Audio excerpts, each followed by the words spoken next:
السلام علیکم، بسم اللہ الرحمن الرحیم۔ آئیے سٹارٹ کرتے ہیں آج کے ولاگ۔ ابھی پہنچا میں اپنی شاپس پر۔ آتے ہی میں نے پہلے تالے وغیرہ کھولے، پھر میں نے کہا چلو تھوڑا سا ولاگ بناتے ہیں، پھر تھوڑا سا کام کروں گا، پھر انشاءاللہ دوپہر کے وقت باقی ولاگ سٹارٹ کروں گا۔ تو آج کے ولاگ میں اپنے دوست کے ساتھ مل کر ہمارے اسلام پر بہت ہی اچھی اچھی باتیں کریں گے، جو کہ ہر انسان کے لیے ایسی باتیں ہوں گی جو جاننا بہت ہی ضروری ہوں گی، فار ایگزامپل ینگ جنریشن کے لیے۔ انشاءاللہ آج کے ولاگ میں ہم ایسی کچھ باتیں کریں گے جس سے آپ کی زندگی کو بہت ہی فائدہ ملے گا۔ میں اور حافظ بھائی ابھی رضا موجود ہیں اس ٹائم۔ ہم آپ سے کچھ ایسی باتیں کریں گے جو آپ کے لیے جاننا بہت ہی ضروری ہے، فار ایگزامپل نماز کا۔ آج ہم کریں گے کہ نماز پڑھنا کیوں ضروری ہے اور اس کے کیا فوائد ہیں انشاءاللہ۔ حافظ بھائی جی سر، السلام علیکم گائز، کیا حال چال ہے گائز؟ پہلی بات تو یہ ہے کہ ہم جب اللہ تعالیٰ نے حضرت آدم علیہ السلام کو بنایا تھا تو ان کا مقصد یہ نہیں تھا کہ ہم دنیا میں آئیں اور کھیل کود کریں اور اپنی روزی کے اسباب پیدا کریں۔ وہ بھی ضروری ہے، یہ نہیں کہتے کہ روزی کے اسباب پیدا نہیں کرنے چاہیے۔ اللہ تعالیٰ نے ہمیں کچھ کاموں کا حکم بھی دیا ہے جسے بجا لانا بہت ضروری ہے۔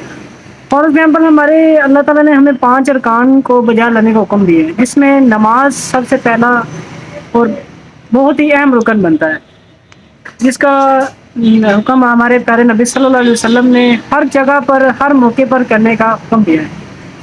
تو اگر بحیثیت مسلمان ہم سوچیں تو ہمیں اس پر عمل کرنا بہت ضروری ہے، کیونکہ یہ ہمارے پیارے حبیب صلی اللہ علیہ وسلم کی آنکھوں کی ٹھنڈک ہے۔ اگر جو نماز پڑھے گا تو اس کے روزی میں برکت ہوگی، ٹھیک ہے۔ اللہ تعالیٰ قرآن پاک میں فرماتا ہے کہ تم نیک امت ہو، تم نیکی کا حکم دیتی ہو اور برائی سے روکتی ہو۔ اس لیے میں اور ہمارے عدیل بھائی اس مقصد کے لیے حاضر ہوئے ہیں کہ ہم آپ سے چند موضوع، نماز کے موضوع پر چند باتیں کریں تاکہ اللہ ہمیں ہدایت دے اور ہم سیدھے راستے پر چل جائیں۔ اس لیے جو قرآن پاک میں اللہ تعالیٰ نے ذکر کیا نا کہ الحمدللہ رب العالمین، جو سورہ فاتحہ میں اینڈ والی آیت ہے، یا اللہ ہمیں سیدھا راستہ دکھا، وہ راستہ جس پہ تو نے انعام کیا، نہ کہ وہ راستہ جس پہ گمراہ ہو گئے۔ تو اس کی تشریح میں یہی بنتا ہے کہ نماز کو سب سے پہلے اللہ تعالیٰ کی جو ہے نا، آپ صلی اللہ علیہ وسلم نے فرمایا تھا کہ اللہ تعالیٰ تم کبھی گمراہ نہیں ہوگے اگر آپ 2 چیزوں کی ضمانت دے دو، ایک اللہ تعالیٰ کی کتاب کو تھامے رکھنا ہے اور دوسری نبی صلی اللہ علیہ وسلم کی سنت کی پیروی کرنی ہے۔ تو اس میں پہلے نمبر پہ یہی آتی ہے کہ نماز کو پابندی کی جائے اور اس کے ارکانوں احکام کو پورا کیا جائے، اسی میں ہماری بھلائی ہے دنیا اور آخرت دونوں میں، ٹھیک ہے۔ چلے ہم چند باتیں کرتے ہیں سر آپ سے۔ سرکار مدینہ صلی اللہ علیہ وسلم کا ارشاد حقیقت بنیاد ہے، قیامت کے دن بندے کے اعمال میں سب سے پہلے نماز کا سوال ہوگا، ٹھیک ہے۔ اگر وہ درست ہوئی تو اس نے کامیابی پائی، اور اگر اس میں کمی ہوئی تو وہ رسوا ہوگا اور اس نے نقصان اٹھایا، ٹھیک ہے۔ جی آگے آپ کو میں نے ایک بات بتا دی، آگے ہمارے عدیل بھائی بتائیں گے۔ جی بھائی عدیل۔ اور وہ شخص قیامت کے دن فرعون، قارون، ہارون اور ابی بن خلف کے ساتھ ہوگا جو نماز کی پابندی نہیں کرے۔ جی دیکھیں حاضرین، اب کتنی اہمیت ہو رہی ہے اس کی، بیان ہر جگہ پر بیان ہو رہی ہے۔ مطلب کہ اگر ہم نماز کی پابندی نہیں کریں گے تو ہم قیامت کے دن فرعون، قارون، ہارون اور ابی بن خلف کے ساتھ ہوں گے، نعوذ باللہ، جو استغفر اللہ۔ اب تک کی مطلب کہ اللہ سب سے بڑے کافر تھے اس دنیا کے، جو موجودہ دور کے اپنے دور میں وہ اللہ ہم خدائی سب کا کو دعویٰ کرتے تھے۔ جی بھائی، ہم بات کر رہے تھے نماز کے بارے میں، دیکھ لیں کتنی زیادہ اہمیت بیان کی گئی ہے، ٹھیک ہے نا، اور کتنا اس کے بارے میں وعید بیان کی گئی۔ وہ ہم آپ کو بتا رہے تھے کہ کس کس کا حشر ہوگا جو نماز نہیں پڑھے گا۔ اس کے بارے میں علماء کرام نے ہمیں بہت کچھ بتایا ہے، جیسے کہ ہم پہلے آپ کو بات کر چکے ہیں کہ علماء فرماتے ہیں کہ نماز کے تارک کو، یعنی کہ ترک کرنے والے کو، ان چار جو آپ کو میں نے شخصیات کے نام بتائے تھے اور عدیل بھائی نے وہ جو آپ نے بتائے وہ میں دوبارہ بتانے لگا۔ نمبر 1 فرعون، نمبر 2 قارون، نمبر 2 حامان، اور نمبر ابی بن خلف کے ساتھ اس لیے اٹھایا جائے گا کہ لوگ عموماً دولت، حکومت، وزارت اور تجارت کی وجہ سے نماز کو ترک کرتے ہیں، ٹھیک ہے۔ جو حکومت کی مشغولیت کے سبب نماز نہیں پڑھے گا اس کا حشر فرعون کے ساتھ ہوگا، جو دولت کے باعث نماز ترک کرے گا اس کا قرون کے ساتھ اشر ہوگا. اگر ترک نماز کا سبب وزارت ہوگی تو فرعون کے وزیر حامان کے ساتھ اشر ہوگا. اور اگر تجارت کی مصروفیت کی وجہ سے نماز چھوڑے گا تو اس کو مکہ مکرمہ کے بہت بڑے کافر تاجر ابی بن خلف کے ساتھ لوگ روز قیامت اٹھایا جائے گا. استغفر اللہ. یہ دیکھ لیں اب اللہ تعالیٰ ہمیں معاف فرمائے اگر ہم سے کوئی غلطی کوتاہی ہو جائے جو نبی صلی اللہ علیہ وسلم سے چیزیں ثابت نہ ہوں. تو جہاں تک ہمارا علم ہے ہم آپ کو شیئر کر رہے ہیں. اللہ تعالیٰ ہمیں صحیح علم دلانے والا بنائے نہ کہ غلط علم. تو جی بھائیو، جیسا کہ دیکھا آپ نے آپس بھائی علی رضا نے آپ کو کچھ باتیں بتائیں، اسی طرح میں آپ کو کچھ بتاتا ہوں کہ زخمی حالت میں بھی انسان کو نماز نہیں چھوڑنی چاہیے ورنہ بہت برا ہے. کیوں نہ کہ زخمی حالت میں پڑھنا تو مشکل ہوتا ہے لیکن اس پڑھنے کا ثواب بہت زیادہ ہے. میں آپ کو بتاتا ہوں. کیونکہ نماز دوستوں ایک ایسی چیز ہے، اگر انسان چار پائی پہ لیٹا ہوا ہے نا تو اس کا بھی اللہ تعالیٰ نے حکم دیا ہے کہ وہ اشارے سے نماز پڑھے. اللہ بہتر جانے. ہمارا جتنی کو ہم نے اللہ تعالیٰ نے ہمیں علم دیا ہے ہم آپ کو شیئر کر رہے ہیں.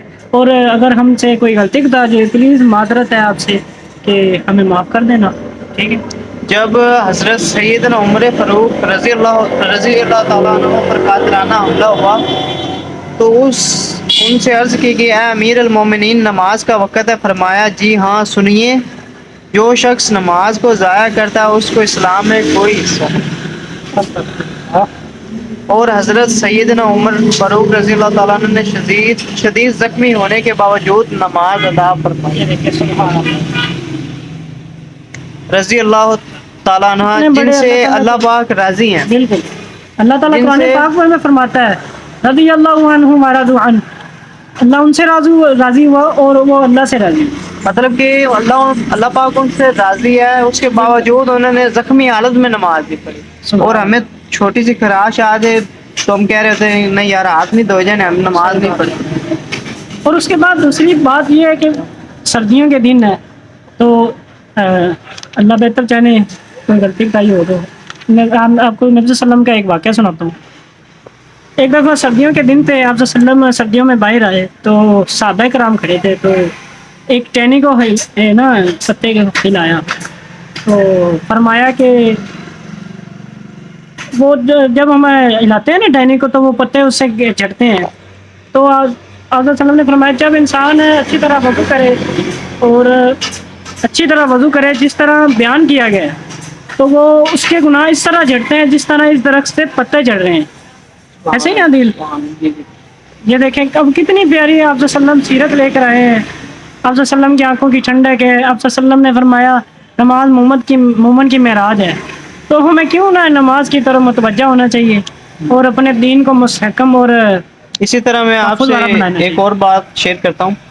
حضرت سیدنا عبادہ بن صامت رضی اللہ تعالیٰ عنہ سے روایت ہے کہ نبی صلی اللہ علیہ وسلم کا فرمان علی شان ہے جو شخص اچھی طرح سے وضو کرے پھر نماز کے لیے کھڑا ہو، وہی بات آ گئی ہے اس کے رکوع سجود اور قرات کو مکمل کرے تو نماز کہتی ہے اللہ تعالیٰ تیری حفاظت کرے جس طرح تو نے میری حفاظت کی. سبحان اللہ.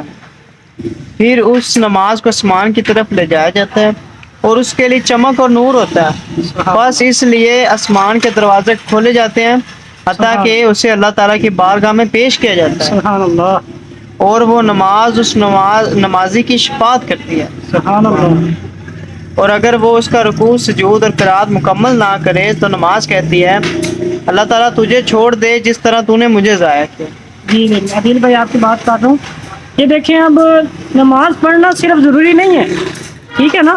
عادل بھائی کی بات سے ذرا میں نے معذرت خواہوں نا میں نے ان کی بات کاٹی ہے کیونکہ اللہ تعالیٰ فرما رہا ہے کہ نماز پڑھنا کافی نہیں ہے، نماز کو اپنے رکوع سجود کے ساتھ ادا کرنا بھی کافی ہے، ٹھیک ہے نا. اس لیے خیال کرنا چاہیے کہ علماء کے کرام سے مشورہ کرنا چاہیے، نبی صلی اللہ علیہ وسلم کی سیرت کو دیکھنا چاہیے کہ نبی صلی اللہ علیہ وسلم نے کس طرح نماز ادا کی ہے، کس جگہ پہ کیا عمل کیا ہے، اس کو فل دھیان کر کے نا تو پڑھنا چاہیے. پھر وہ نماز جو اچھی طرح سے نہ پڑھی جائے اس کو آسمان کی طرف لے جایا جاتا ہے. اللہ اس پر تاریکی چاہیے ہوتی ہے اور اس پر آسمان کے دروازے بند کر دیے جاتے ہیں. پھر اس کو پرانے کپڑے کی طرح لپیٹ کر اس نمازی کے منہ پر مار دیا جاتا ہے. استغفر اللہ. اللہ ہمیں صحیح نماز پڑھنے والا بنائے. جی دیکھیں آگے ہمارا جو ٹاپک آ رہا ہے برے خاتمے کا ایک سبب، یہ ایک واقعہ بیان کیا گیا، ہم اسے پڑھتے ہیں۔ حضرت سیدنا امام بخاری رحمۃ اللہ فرماتے ہیں، حضرت سیدنا حذیفہ بن یمان رضی اللہ عنہ نے ایک شخص کو دیکھا جو نماز پڑھتے ہوئے رکوع اور سجود پورے ادا نہیں کرتا تھا، تو اس نے فرمایا تم نے جو نماز پڑھی اگر اسی حالت کی نماز میں انتقال کر جاؤ تو حضرت سیدنا محمد مصطفیٰ صلی اللہ علیہ وسلم کے طریقے پر تمہاری موت واقع نہیں ہوگی۔ دیکھ لو، انہوں نے نسائی کی روایت میں یہ بھی ہے کہ آپ رضی اللہ عنہ نے پوچھا تم کب سے اس طرح نماز پڑھ رہے ہو، یعنی کہ وہ کافی دنوں سے نماز پڑھ رہے تھے۔ اس نے کہا 40 سال سے۔ دیکھ لیں کتنے عرصے سے نماز پڑھ رہا تھا۔ فرمایا تم نے 40 سال سے بالکل نماز ہی نہیں پڑھی۔ استغفر اللہ۔ دیکھ لیں اب چھوٹی چھوٹی غلطیوں کی وجہ سے 40 سال تک وہ نماز پڑھتا رہا لیکن اس کی نماز نہیں ہوئی نبی صلی اللہ علیہ وسلم کے بقول۔ اور اگر اسی حالت میں تمہیں موت آ گئی، نبی صلی اللہ علیہ وسلم نے فرمایا تو دین محمدی پر نہیں مرو گے۔ استغفر اللہ۔ یہ دیکھ لیں اب کتنا نقصان ہے۔ ہمارے جو بزرگ ہیں کتنے سالوں 40 سال سے بھی زیادہ کے ہو جاتے ہیں، 60 سال کے، 70 سال کے، 80 سال کے نماز پڑھتے رہتے لیکن نماز کے رکوع و سجود کا تک نہ علم ہوتا۔ اس لیے اللہ ہمیں صحیح نماز پڑھنے والا بنائے، آمین۔ جی عادل بھائی، آگے آپ کے لیے ٹاپک آ رہا ہے جو نماز کی چوری کرتا ہے، نماز کو چھوڑتا ہے، یعنی کہ جیسا کہ آپ نے دیکھا ہر چیز کا چور ہوتا ہے، کوئی کس چیز کو چوری کر لیتا ہے، کوئی کس چیز کو، جب اس کا مطلب کہ ہمارے تھانے وغیرہ ہوتے ہیں یا جہاں پہ اس کی رپٹ وغیرہ ہوتی ہے تو لکھا جاتا ہے یہ موٹر سائیکل چور ہے، یہ اس چیز کا چور ہے، تو اللہ پاک کے بھی ہاں عدالت میں لکھا جائے گا کہ یہ نماز کا چور تھا۔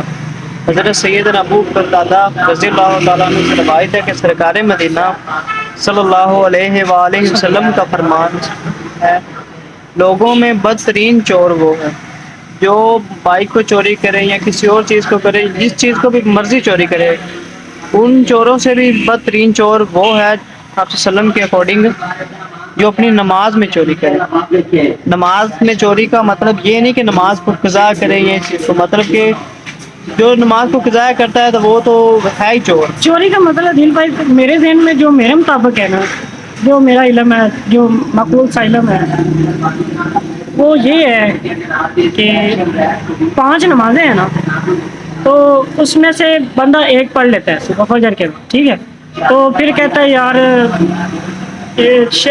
عشاء کو پڑھ لیتے ہیں، ٹھیک ہے، تو وہ کئی پوچھ لیتے ہیں، علماء پوچھ لیتے ہیں، جیسے ہم آپ کو اللہ کی توفیق سے تبلیغ کر رہے ہیں، وہ کہتے ہیں آپ نماز ادا کرتے ہیں کہ نہیں کرتے؟ وہ کہتے ہیں کہ یار فجر کی پڑھ لیتے ہیں اور عشاء کی پڑھ لیتے ہیں، اور درمیان میں مغرب عصر اور جو ہے نا ظہر چھوڑ دیتے ہیں۔ دیکھ لیں کتنا بڑا یہ نماز کا چور ہے۔ میرے مطابق یہ نماز کا چور ہے۔ برائے مہربانی میرے دوستوں، پیارے دوستوں، ہم اللہ تعالیٰ کی عبادت کے لیے پیدا کیے گئے ہیں، فرشتے اور جنوں تک ہم اللہ تعالیٰ کی عبادت کے لیے پیدا کیے گئے ہیں۔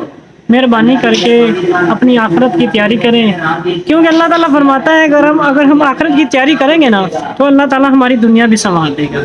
تو اگر ہماری دنیا سنور جائے آخرت کے ذریعے تو ہم نے دنیا میں کیا دینا بتائیں؟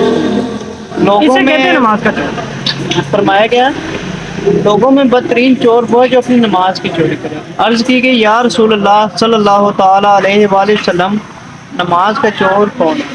آپ صلی اللہ علیہ وسلم نے فرمایا رکوع اور سجدے پورے نہ کرے، جو رکوع اور سجدے پورے نہ کرے وہی آ جاتا ہے کہ نماز نہ پڑھنا، نماز نہ پڑھنے والا تو چور ہے ہی۔ بالکل، لیکن ایک طریقے سے ہم پڑھ کر آتے ہیں، ہم سوچ رہے تھے ہم نے نماز پڑھی ہے، حالانکہ نہ کیا ہے، ہمیں یہ سوچنا چاہیے آ کر کے ہم نے نماز پڑھی اس وقت ہم نے رکوع کیا اس میں کوئی غلطی تو نہیں ہے، اگر ہے تو پھر تو ہم نماز کے چور ہیں۔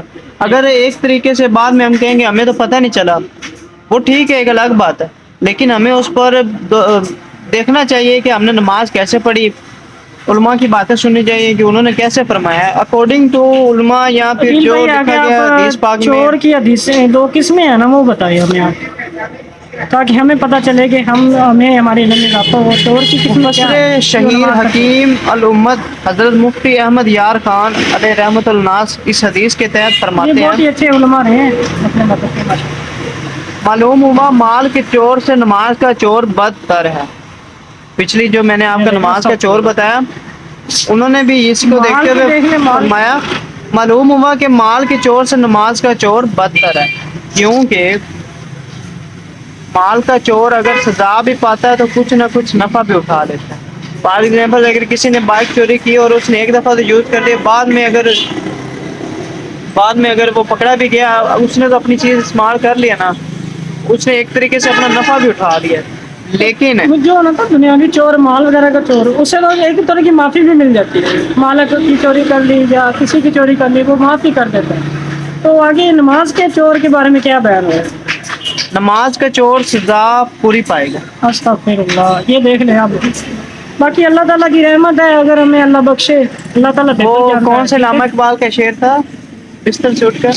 وہ ہاں، وہ کہ علامہ اقبال بہت ہی اچھے انداز میں جو اپنی تشریح پیش کرتے ہیں نا نماز کے بارے میں، وہ کہتے ہیں کہ بستر سے اٹھ کر مسجد میں جا نہ سکے، بستر سے اٹھ کر مسجد میں جا نہ سکیں، خواہش کرتے ہو کہ قبر سے اٹھ کر جنت میں جائیں، یہ کبھی ہو سکتا ہے؟ سارا دن کام کرتے ہیں، عشاء ٹائم کہتے ہیں وہ دل کے علامہ تھکے اقبال ہوئے۔ کی وجہ سے کچھ ان کا ایک اور شعر یاد آیا، وہ معذرت زمانے میں مسلمان ہو، ہم خار ہوئے تارک خدا ہو۔ آج تو نماز کو دور کی بات ہے، قرآن تک کو لوگ ہاتھ نہیں لگاتے، 40 سال 20 سال تک ان کے گھر ویسے ہی قرآن پڑھا رہ جاتا ہے۔ وہ میں نے سنا تھا کہ اگر گھر میں قرآن پاک پڑھا ہو، اس میں جس طرح دھول جم چکی ہو، مطلب کہ ایک سے نہ اٹھائیں، دھول جم چکی ہوتی ہے، بالکل جس طرح اس پر ہوتی ہے اسی طرح جس آدمی نے وہ رکھا ہو تو اس کے دل پر ہوتی ہے، کیوں نہ کہ اگر اس کے دل پر اتنی دھول نہ ہوتی تو وہ کبھی بھی اپنا دل بھی پاک رکھتا، اور جس چیز پر استغفر دھول ہے اس اللہ، پر بھی دھول نہ ہوتی۔ استغفر اللہ، ہم ہمارے دل کو صاف تو کریں۔ اسی طرح شروع کرتے ہیں وہی بات دوبارہ، نماز کا چور سزا پوری پائے گا، اس کے لیے نفع کی کوئی صورت نہیں۔ مال کا چور بندے کا حق مارتا ہے، جبکہ نماز کا چور اللہ کا حق، یہ حالت ان کی ہے جو نماز کو ناقص پڑھتے ہیں، مطلب کہ جو نماز میں چوری کرتے ہیں، رکوع و سجود پورے نہیں کرتے۔ اس سے وہ لوگ درس عبرت حاصل کریں جو سرے سے نماز پڑھتے ہی نہیں ہیں۔ اگر دیکھا جائے تو اس میں کہا گیا ہے کہ جو رکوع و سجود نہیں پورا کرتا وہ نماز کا چور ہے۔ اگر ہم جیسے لوگ یا جو میرے ویڈیو دیکھ رہا ہے ان میں سے کوئی ایسے ہوں گے جو پڑھتا ہی نہیں ہے، تو ہمیں اس سے کچھ سیکھنا چاہیے کہ اگر نماز کے چور کو پوری سزا ملے گی، جو پڑھتے ہی نہیں ان کا کیا حال ہوگا؟ اللہ عمل کی توفیق عطا فرمائے ہم سب کو، آمین۔ ملتے ہیں انشاءاللہ نیکسٹ ویڈیو میں۔ آج کی دوستو، ویڈیو یہاں پر ہی اگر آپ کو ختم کرتے ہماری ہیں۔ ویڈیوز اچھی لگتی ہیں یا عادل بھائی کا ولاگ اچھا لگتا ہے تو پلیز اس کو زیادہ سے زیادہ شیئر اور سبسکرائب کیجیے گا، تاکہ ہماری ہر آنے والی ویڈیو آپ تک پہنچتی رہے، اور اللہ تعالیٰ ہمیں توفیق دیتا رہے کہ ہم نیکی کرنے والا ولاگ بھی آپ کو بناتے رہیں، اور سلامت رہیں اور خوش رہیں، اور اپنے بڑوں کا ادب کریں، اور اللہ تعالیٰ ہمیں بھی اپنے بڑوں کا ادب کرنے کی توفیق عطا فرمائے۔ اللہ تعالیٰ ہمیں بھی 5 وقت کا نمازی بنائے، بلکہ پوری مین کائنڈ کو نماز پڑھنے والا بنائے، آمین۔ جزاک اللہ خیر۔